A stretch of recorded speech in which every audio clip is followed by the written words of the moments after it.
بسم الله الرحمن الرحیم. نن زمونږ د قرآن پاک د ترجمه سبق نمبر 22 سے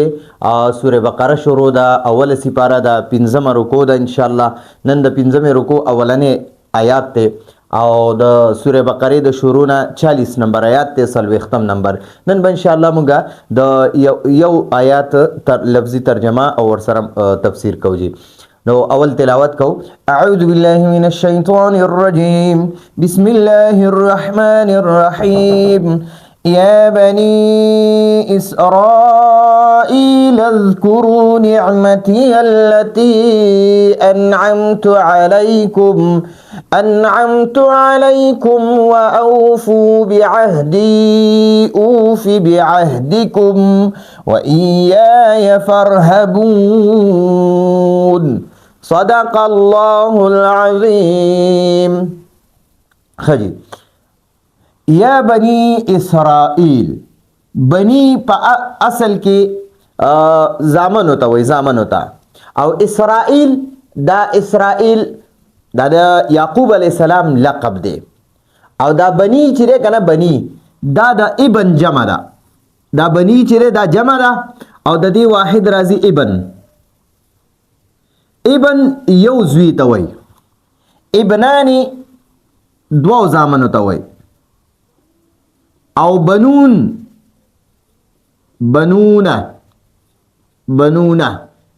دا ډیرو زامنو ته وای، د دوو نه زیات ہوتا. ٹھیک شو؟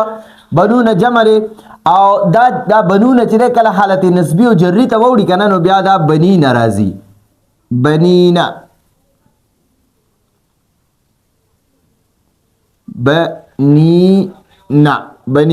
ٹھیک شو؟ نو دا بنینا چې ده کنه، دا بنینا دا بیا د دې چې کله دا کله مضاف شي نو دا نون ته پریوځي، ختم شي، دا بیا بنی پاتې شي. بنی دا بنی معنی دا زامن، ابن معنی دا زوی او بنی معنی دا زامن. او اسرائیل یعنی اے د اسرائیل زامنو، یا معنی دا اے او بنی معنی دا زامن. او اسرائیل د یعقوب علیہ السلام لقب دی. اول زه تاسو په دې باندې پوهه کم، د ابراهیم علیہ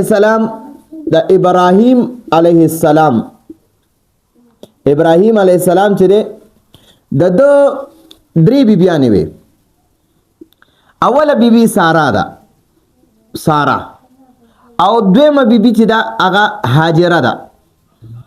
هاجره، او دریمه بیبي چې ده کنه هغه قطوره، حضرت قطوره. نو دا قطوره چې ده دا دوره مشهوره نه ده. ٹھیک شو؟ او بیبي سارا دا مشهوره ده، بیبي هاجره مشهوره ده. الله جل جلاله ابراهیم علیہ السلام لا د 85 سال عمر کې یو زوی ورکو او مشره زوی و داغه اسماعیل علیہ السلام نومو. اسماعیل علیہ السلام. او بیا د اغین ورست الله جل جلاله یو دویم زوی ورکو د بیبي سارا نه، اسحاق علیہ السلام. ٹھیک شو؟ د ابراهیم علیہ السلام بیا ډیر زامنو، سب بچی بیا د قطوره نو. نو ګورئ د ابراهیم علیہ السلام بیبي چې ده سارا، د هغې اولنې زوی اسماعیل علیہ السلام دا مشره و. او دویم زوی بیا اسحاق علیہ السلام. دا ابراهیم اسماعیل علیہ السلام اسحاق علیہ السلام رونه د پلار نه یو سکو او د میندو نه بیا میرنه و کنه، یعنی بیبي سارا او هاجره. نو دا دوانه رونه دي. نو اوس دلته کې چې اسحاق د اسماعیل علیہ السلام په زامنو کې بیا نور پیغمبران نه دي راغلي. اخره کې پکې محمد صلی الله علیه وسلم الله پاک پیغمبر راولېږلو. زمونږ دا پیغمبر صلی الله علیه وسلم چې نو دا الله پاک د اسماعیل علیہ السلام په بچو کې راولېږلو. او د ابراهیم علیہ السلام د بیبي سارا د طرف نه چې کوم اسحاق علیہ السلام زوی دی کنه، اسحاق علیہ السلام دل الله پاک بیا یعقوب علیہ السلام زوی ورکو. یعقوب علیہ السلام. او د دې یعقوب علیہ السلام بیا 12 زامنو، 12 هغه 12 زامنو کې یو یوسف علیہ السلام مو. نو د دې یعقوب علیہ السلام خپل نوم یعقوب علیہ السلام دی او لقب چې کنه لقب هغه اسرائیل دی. اسرائیل نو ګورئ دا اسرا چې ده کنه اسرائیل دا د عبرانی ژبې لفظ دی د عبرانی ژبې لفظ دی نو د دې اسرا معنی دا بنده او د دې ایل معنی دا الله جل جلاله نو د دې معنی دا عبد الله عربی کې ورته عبد الله وای او په عبرانی ژبه کې ورته اسرائیل وای عبد الله معنا د الله بنده او د عربی کې او د اسرائیل معنا هم د الله بنده خدا د عبرانی ژبې لفظ دی نو دا اسرا چې ده کنه اسرا نو دا بنده ته وای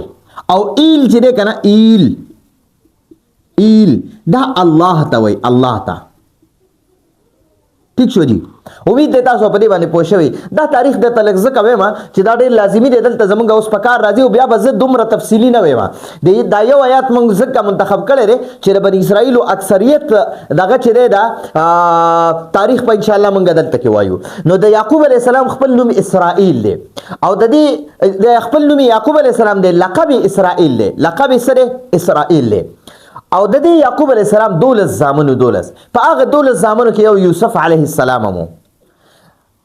د دې یعقوب علیه السلام په 12 بجو کې را یوسف علیه السلام چې کنه د په اولاد کې د یوسف علیه السلام یا د یعقوب علیه السلام په اولاد کې بیا الله پاک 300 پیغمبران بعضو کتابونو 15000 لیکلي دي خدا 300 پیغمبران په هدایت القرآن کې مفتی سعید احمد پالنپوری رحمت الله علیه لیکلي دي چې د یعقوب علیه السلام بیا په اولاد کې 300 پیغمبران الله پاک بیا را لېږلي تر د عیسی علیه السلام پورې او د بني اسرائیلو د پیغمبرانو دروازه په عیسی علیه السلام بنده شوې ده بس عیسی علیه السلام نه پس په بني اسرائیلو کې بیا نور پیغمبران نه دي راغلي په بني اسرائیلو کې آخري پیغمبر د عیسی علیه السلام ټیک شو جی نو د دې یعقوب علیه السلام چې څومره بچیو کنه سره د پیغمبرانو هغه ټول د بني اسرائیل وي نو پدې کې بیا حضرت داؤد علیه السلام الله را لېږلی سلیمان علیه السلام دی پکې بیا پسې دانیال علیه السلام راغلی دی پدې کې موسی علیه السلام دی پدې کې عیسی علیه السلام دی پدې کې هارون علیه السلام دی پدې کې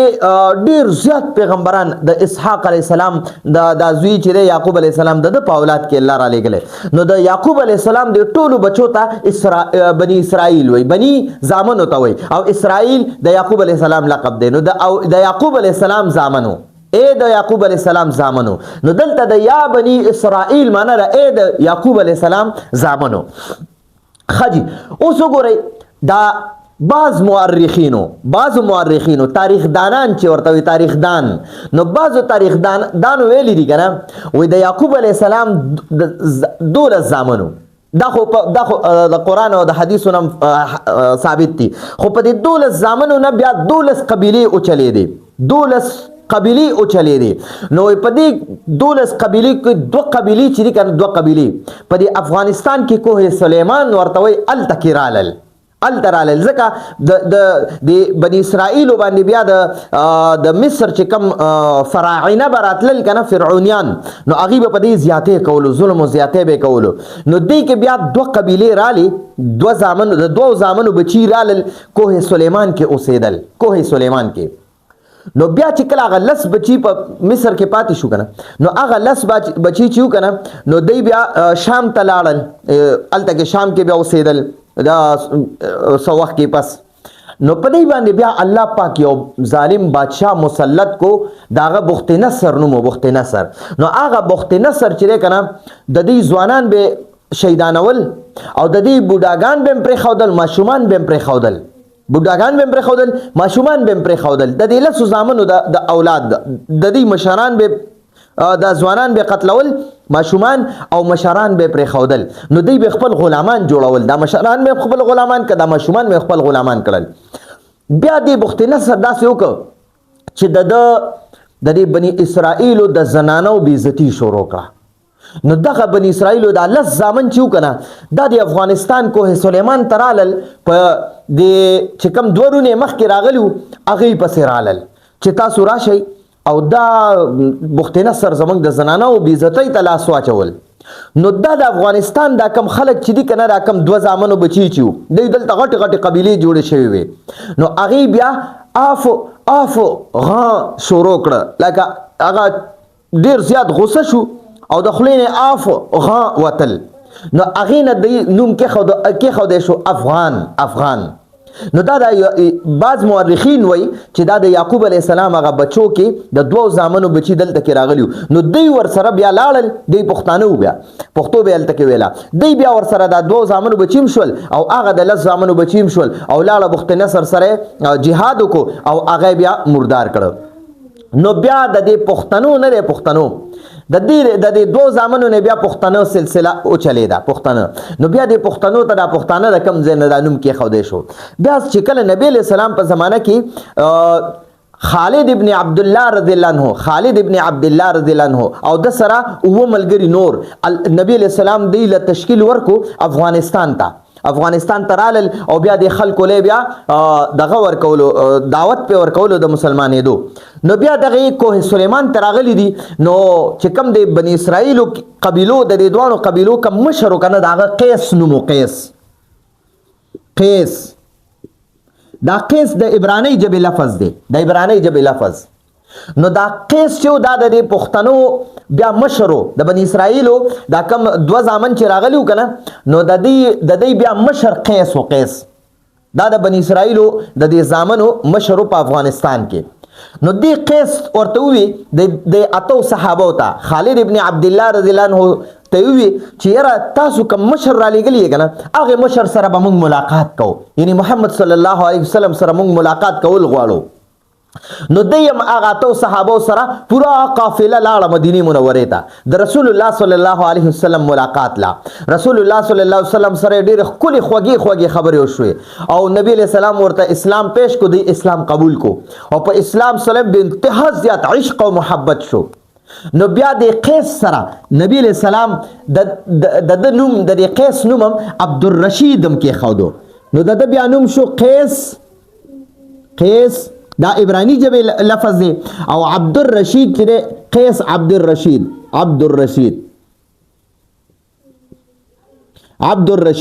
نو دا عبدالرشید چې دی کنه عبدالرشید نو دا د عربی ژبې لفظ دی نو دا عبدالرشید د عربی ژبې لفظ دی او دا قیس چې دی دا د عبرانی ژبې لفظ دی او دا عبدالرشید عربی ژبې. نو د بیا نوم د اول نومو صرف قیس د عبرانی ژبې لفظ دی قیس او بیا نوم شو قیس عبدالرشید رضی الله عنه دا خو بیا ایمان راوړو او د پښتنو مشرو او نبی علیہ السلام بیا ورته څه فرمایل نبی علیہ دی چې کله د اسلام سره خپل عشق او محبت ظاهر کو کنه نو بیا ورته نبی علیہ السلام او فرمایل اولئک فتحان الاسلام دا د اسلام فتحان دی نو زه تاسو اوس پوهیږم خو بیا نبی علیہ السلام د قیس عبدالرشید سره د حضرت خالد ابن ولید رضی الله عنه چې د مدینه منورې په صحابو کې د ټولو نه بهادر صحابیو او د 3000 صحابو سره په یوازې جنګېدلې او ټول قیمه کړي دي او ستې تښتېدلي دي. نو خالد ابن ولید چې هغه ته سیف من سیوف الله لفظ ملو شوی سیف من سیوف الله ٹھیک شو د الله د تورو نه یو تور نوم ورته کې خودلې شوی خالد ابن ولید رضی الله عنه بیا د خالد ابن ولید رضی الله عنه دی قیس عبدالرشید لخپل لور ورکړه. نو ګورئ یاد ساتئ زمونږ پښتانه د مور د طرف نه د خالد ابن ولید رضی الله عنه د لور بچیو ٹھیک شو د خالد ابن ولید رضی الله عنه وسی دي زمونږ د پښتانه او د پلار د طرف نه د حضرت یعقوب علیه السلام بچی دي چې راکم مستند مورخین دي تاریخ دانان دي هغه د وینا مطابق نو پښتانه یو طرف د یعقوب علیه السلام اولاد نه راغله یعنی یو طرف نه نیکه چې دی هغه یعقوب علیه السلام دی د پلار د طرف نه د پښتنو او د مور د طرف نه د پښتنو نیکه خالد ابن ولید رضی الله عنه دی. نو یو په د الله په فرمانبردارۍ کې د یعقوب علیه السلام د پلار چې دی قیس عبدالرشید د یعقوب علیه السلام د طرف نه مونږه پښتانه د پیغمبر اولاد کې رالو او دا خالد ابن ولید رضی الله عنه د لور وا دا غي لور نوم تاریخ دانانو لیکل نو زمونږ د نیا ابي نوم چې د خالد ابن ولید رضی الله عنه چې کوم لور وا دا غي نوم تاریخ دانانو لیکل زما ذهن نه وته جی خدا د قیس عبد الرشید رحمت الله رضی الله عنه بیا د خالد ابن ولید رضی الله عنه لور سره نکاح شولا التکی بیا واده مو شو نو بیا ورته نبی علیہ السلام او فرمایل اولئک فتحان الاسلام اولئک فتحان الاسلام اولئک فتحان الاسلام اوس دا فتحان وای ستا یادو ساتي تاسو به کشتۍ لیدلی کشتۍ د کشتۍ دا یو تخته چې دا کنه دا په اوبو کې وي او یو تخته د سراغلی وي یو تخته د سراغلی وي ٹھیک شو دلته کې بیا دا داسې جوړه شوی کشتۍ ټیک شو د کشتۍ د خطه حصہ په عربی کې فتحان وای فتحان نو نبی علیہ السلام د صحابه تو فرمایل وی اولئک فتحان الاسلام دا خلق چې دی راکم قیس عبد الرشید رضی الله عنه چې راکم قافله ځان سره وسوا دی وی د اسلام دا ملاتړ دی ملاتړ د اسلام ملاتړ دی دی په اسلام کې غیرتمند خلق دي په حیا کې غیرتمند دي په دین کې دا غیرتمند خلق دي په قران او په حدیث کې دی غیرتمند خلق دي په قران او حدیث باندې مضبوط ایمان دی راوړی دی نو نبی علیہ السلام ورته ویل او فرمایل اولئک فتحان الاسلام اولئک فتحان الاسلام دا د اسلام ملاتړ دی ملاتړ ٹھیک شو نو دغه نه مراد مونږ د فتحان نه مراد مونږ د ملاتړ واغستو چې نه دی د اسلام ډیر مضبوطه قلعه ده قلعه نو ګورئ چې د کشتۍ د خطه حصہ لري کې کنه نو د کشتۍ بیا ډوبېږي ٹھیک شو یا د کشتۍ پر خطه حصہ کې کسوره وشي نو بیا هم د کشتۍ ته وبسي او د کشتۍ بیا ډوبېږي نو د کشتۍ ټول دار و مدار په د خطه حصہ باندې په د فتحان باندې فتحان نو نبی علیہ السلام مو فرمایل چې د اسلام چې دا په پښتنو کې ډیر مضبوط ورننوته دی د دې په زړونو کې دی راسخ شوی او د اسلام مضبوطه قلعه ده نو بیا نبی علیہ السلام نه چې کله دا قیس عبد الرشید رضی الله عنه روت او واپس افغانستان ته راتلل کنه نو دی با په خپل کې دا خبرې اترې کولې د فتحان باره کې نو دی بیا وې زموږ د پښتانه خو د فات نه فا دی ته اسم پا وای پا پی ورته وای ټیک شو زموږ پښتانه اکثر دا فا چې دا غلطه وای پی وای پی نه ده بلکې دا فا ده فا نو زموږ د پښتنو به بیا د فتحان ته پتخان وی پتخان دا بیا دی ورته نوم څه کې خودو په غلطۍ کې دی بیا وی پتخان په دې خا باندې بیا دی زبر ویلو دلته حالانکه په خا باندې زبر نشته فتحان دی فتحان خو دلته بیا زمونږ د پښتنو به پتخان بیا به دی داسې چل کو چې څه وخت پس وخت تېرېدو نو زمونږ د پښتانه باندې افغانستان کې به دی بیا دی پتخان ته پتخانه وي پتخانه د نون کې به اسې قلقله کوله نو دا به بیا وي پتخانه بیا وي نو بیا د دې پتخانه نه پتخانه دا چې کله څه وخت تېر شو نو دی به بیا وي پښتانه مونږ وایو پښتانه یو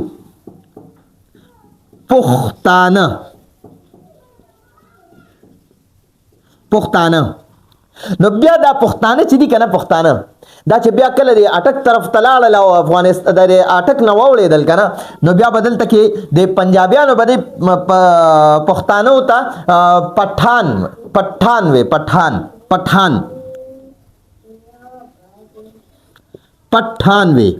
پټان نو دا پټان بیا دوه قسمه یو چې کم پښتانه پښتو وای کنه پښتو ژبه وای نو هغه خو په حقیقت کې پټان دي هغه ته افغان وای افغان چې کم پښتو وای هغه ته افغان وای څومره پښتانه کدي اگر کړه افغانستان دی او کړه پاکستان دی خو چې پښتو وای نو هغه ته افغان وای افغان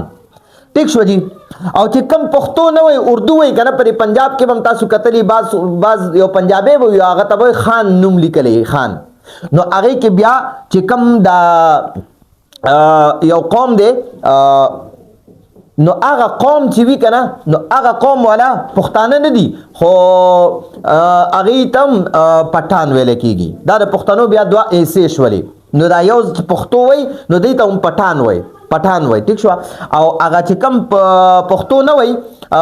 او هغه یو بل نوم ورته وای داسې یو قوم دی, هغه قوم خپل نمونه دي, نو د هغه قوم والا تم پټان وای. ټیک شو جی. نو دا خو ما تاسو ته لږ غونډه کې د پښتنو تاریخ هم بیان کو او د پښتانه د تاریخ دانانو په نسبت باندې دا د یعقوب علی السلام اولاد دی او بیا د یعقوب علی السلام لقب چې دی کنه هغه اسرائیل دی. نو بنی اسرائیل د اسرائیل بچو یعنی د یعقوب علی السلام بچو. ټیک شو. نو یا بنی اسرائیل دا مې درته ټول په دې کې خبر وکړه, تاریخ مې درته بیان کو. نو یا بنی اسرائیل معنی دا اے د اسرائیل بچو, اے د یعقوب علی السلام اولادا, اے د یعقوب علی السلام بچو. اذکرو دا د امر صيغه ده. اذکر معنی دا ته یاد کا او اذکرو معنی دا تاسو یاد کئ. دی بنی اسرائیل ته وای, د یعقوب علی السلام دی اولاد ته وای, د ټولو يهوديانو ته وای چې تاسو یاد کئ. یا بنی اسرائیل, اے بنی اسرائیل, اذکرو تاسو ټول یاد کئ نعمت معنا جنس نعمت, څومره نعمتونه چې دي دا ټول تاسو یاد کئ. یا معنا د زما او نعمتونو ته وای. یعنی ګورئ د فرعون نه الله پاک نجات ورکو کنه, د فرعون نه الله پاک خلاص کړ. هغه چې بچی به ورلا چې کوم ماشوم پیدا شو هغه به ورلا ذبح کولو. نو بعض کتابونو لیکلي مفسرینو چې د 70,000 نه زیات دا 1000 زنه نه زیات بچی ورلا ذبح کړیو, هغه شهیدان ولا حلال کړیو. نو اغین الله پاک نجات ورکو د موسی علی السلام په ذریعہ سره. او بیا چې کله دریاب لرال الله پاک ولا دریای قلزم کې 12 لارې ورکې, دی 12 قبیلې وي, 12 لارې ولا الله پاک ورکې. دا دویم نعمت شو. بیا دریم نعمت چې الله پاک ورلا دا چې کوم میدان تیه په میدان تیه کې ورته الله پاک وریځ پیرا وسو په وی درولې. دا دریم نعمت شو. سلورم نعمت چې من او سلوا به ورله الله پاک را وروله د اسمان نه, یعنی مړزان به او الله مړزان به دی ارزه کې خواره به ور سره خوا کې ګرځیدل, بس رانیول به او چاړه به پر اخکله. نو دا بل نعمت شو. خجی بیا ورته الله پاک دا سلوا چې کنه سلوا یو من دی یو سلوا ده. نو دا سلوا به د حلوا قسم په شانته دا وره غونته کې را ورېده, د خوګه غونته کې به دی هغه خوړه. او بیا دا سلورم نعمت شو. پنځم نعمت چې د دې به کمی کپڑے یا بنه خیرانې دي او نه بزړې دي. بعضو کتابونه لیکلي چې دی به غټېدل کپڑے به مور سره غټېدلی. نو دا بل نعمت شو. شپږم نعمت الله پاک ورله بیا په شام فتح ورکړه. نو او دا بیا بل نعمت شو. او اوم نعمت چې الله پاک فرعون او د هغه ټول لخر د دې په مخامخ دی ورته قتل او د دې په مخامخ باندې الله پاک د دریای قلزم کې غرق کړل. نو دا ټول نعمتونه الله پاک وای چې نعمتي اذکرو تاسو یاد کئ. نعمتي زما نعمتونه د نعمت معنا نعمتونه او یا معنا د زما. نو موږ به داسې وایو زما نعمتونه التي کم نعمتونه چې انعمت ما کړی دي, ما انعامونه کړیو. انعمت معنا ما انعام کو او انعمت معنا تا انعام کو. نو دلته کې انعمت پس سوره فاتحه کې انعمت علیهم صراط الذين انعمت علیهم تا انعام کړو. او دلته کې الله پاک فرمای وای زما نعمتونه یاد کړئ, کم نعمتونه چې انعمت ما کړی دي علیکم پتا سو باندې. نو ګورئ د دینه مراد خود نبی علیہ السلام د زمانی يهودو کنه, د نبی علیہ السلام د زمانی يهودو. نو هغه باندې خو هغه بنی اسرائیل باندې خو الله نعمتونه نو کړی کنه. خودل ته ورته الله پاک وای په پلار په نیکه باندې انعام کول هغه په اصل کې په بچو باندې انعام دی. نو د یعقوب علی السلام چې کوم اولادو بنی اسرائیل, نو په دغه بنی اسرائیل چې الله کوم نعمتونه کړو د فرعون نه نجات الله ورکو, په دریاب کې ول الله لارې ورکړي او میدان تیه کې ورته نعمتونه شو, په شام فتح دا ټول ورته الله ور نصیب کړي. نو هغه د پلار نیکو هغه نعمتونه چې کنه نو هغه په بچو باندې نعمت ته. نو دلته ورته الله پاک فرمایي وای تاسو زما هغه نعمتونه یاد کړئ کوم نعمتونه چې ما په تاسو باندې کړی دي. اذکروا یا بنی اسرائیل, اے بنی اسرائیلو, اے یعقوب علیہ السلام بچو, اذکروا تاسو یاد کړئ نعمتي زما نعمتونه التي کم چې انعمت ما کړی دي, ما انعامونه کړی دي علیکم پتا سو باندې. ٹھیک شو. نو پدی باندې الله دا ډیر نعمتونه کړو بیا ورته دی الله پاک ورته په تورات کې او فرمایل وای تاسو باندې خدا ټول نعمتونه ما کړی دي کنه هوس یاد وساتئ اخره کې به زما یو پیغمبر راځي د اسماعیل علی السلام په اولاد کې نوم به محمد صلی الله علیه وسلم وی تاسو به په هغه باندې ایمان راوړی نو دی وای مونږ به خامخا په هغه باندې ایمان راوړو الله پاک ورته فرمایل لتؤمنن تاسو به خامخا ایمان راوړی په هغه محمد صلی الله علیه وسلم ولا تنصرنه او تاسو به ضرور د هغه مدد هم کوئ نو دلته کې ورته الله پاک هغه فرمای وای ما خو باندې دونه نعمتونه کړیو کنه اوس اوفو و معنا او اوفو چې کنه نو دا د امر صيغه ده د حکم صيغه ده چې ډیرو کسانو ته وای چې تاسو پورا کړئ ناغي ته وای اوفو تاسو پورا کړئ او تاسو پورا کړئ بعهدی عهد وعده ته وای او یا معنا ده زما د دې یا معنا ده زما او عهد څه ته وای وعده ته وای وعده نو د دې به مونږه معنا داسې کو د دې یا به اول معنا کو د دې عهد به وروسته معنا کو زما وعده نو د الله پاک وعده سوا د بنی اسرائیل سره چې ټول نعمتونه ورته یاد کړ اوس ورته الله پاک فرمایي او فو تاسو پورا کوي بعهدی زما عهد هغه عهد سو چې تاسو په محمد صلی الله علیه وسلم ایمان راوړی او دا هغه مدد وکړي الله پاک ورته فرمایي لتؤمنن تاسو به خامخا ایمان راوړی په محمد صلی الله علیه وسلم ولا تنصرنه او تاسو به خامخا دا هغه مدد هم کوي هغه سره به مرسته کوي نو الله پاک ورته فرمایي وای کچرته تاسو زما وعده پورا کړه اوفي دا د واحد متکلم صيغه ده ز پورا کوم بعهدکم ستاسو وعده عهد وعده ته وي او کوم معنا راستاسو او دلته عهد وعده ده او یا معنا را زما نو دلته ورته الله پاک وي اوفي زب پورا کم بعهدکم ستاسو وعده نو عهد مضاف ته دا کوم مضاف الیه نو مونږ اول د مضاف الیه معنا کو ورسره د مضاف معنا کو نو مونږ وایو بعهدکم ستاسو وعده نو الله پاک ورته فرمای ک تاسو چرتا زما وعده پورا کړه چې په محمد صلی الله علیه وسلم ایمان وروړي د به مدد هم کوي اوفي بعهدکم زبستاسو وعده پورا کم کما وعده چې د بنی اسرائیل با د نبی علیہ السلام د دنیا ته دراتلو نه مخکې دا دعا کوله چې یا الله کم محمد صلی الله علیه وسلم بچ ته کم اخیری پیغمبر صلی الله علیه وسلم را لګي کړه او مونږ ته د هغه مونږ سره د هغه وعده کړی دا چې تاسو په هغه ایمان راوړئ اے الله د هغه په نوم باندې زمونږ مدد وکړي د کافرانو خلاف نو الله پاک به د نبی علیہ السلام د نوم په برکت سره به د هغه مدد کولو نو الله پاک ورته فرمایل وای تاسو زما وعده پوره کوي زبر تاسو وعده پوره کما هغه وعده سره چې تاسو به د محمد صلی الله علیه وسلم په نوم باندې زمانه مدد غوښتو کنه نو زبر اوس د کافرانو خلاف تاسو هغه مدد پوره کوم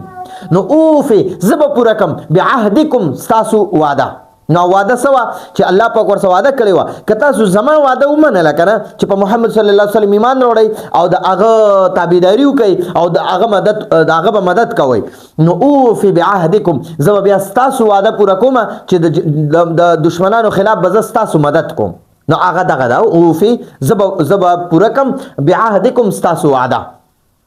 و ایایا او الله پاک ورته فرمایي و ایایا او صرف زمانہ د دې یا معنا د زما د دې یا معنا سره زما و ایایا او خاص زمانہ او صرف زمانہ فرحبون دا د امر صيغه ده فرحبوني نو دا اصل کې دا سره ارهبو معنا تاسو او یریږئ ارهبو معنا سره تاسو او یریږئ او چې زړه ته ما چې ما نه او یریږئ نو دلته کې باور سره بیا نی راشي نی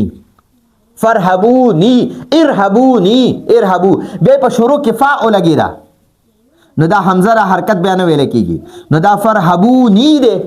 فرحبونی ده نو چې کله په فرحبونی باندې وقف مونږه کو کنه نو دا بیا مونږه وایو فرحبونی دا یات بیا ختم شي د وقف د وجنه نو دا بیا داسې لیکل کیږي فرحبونی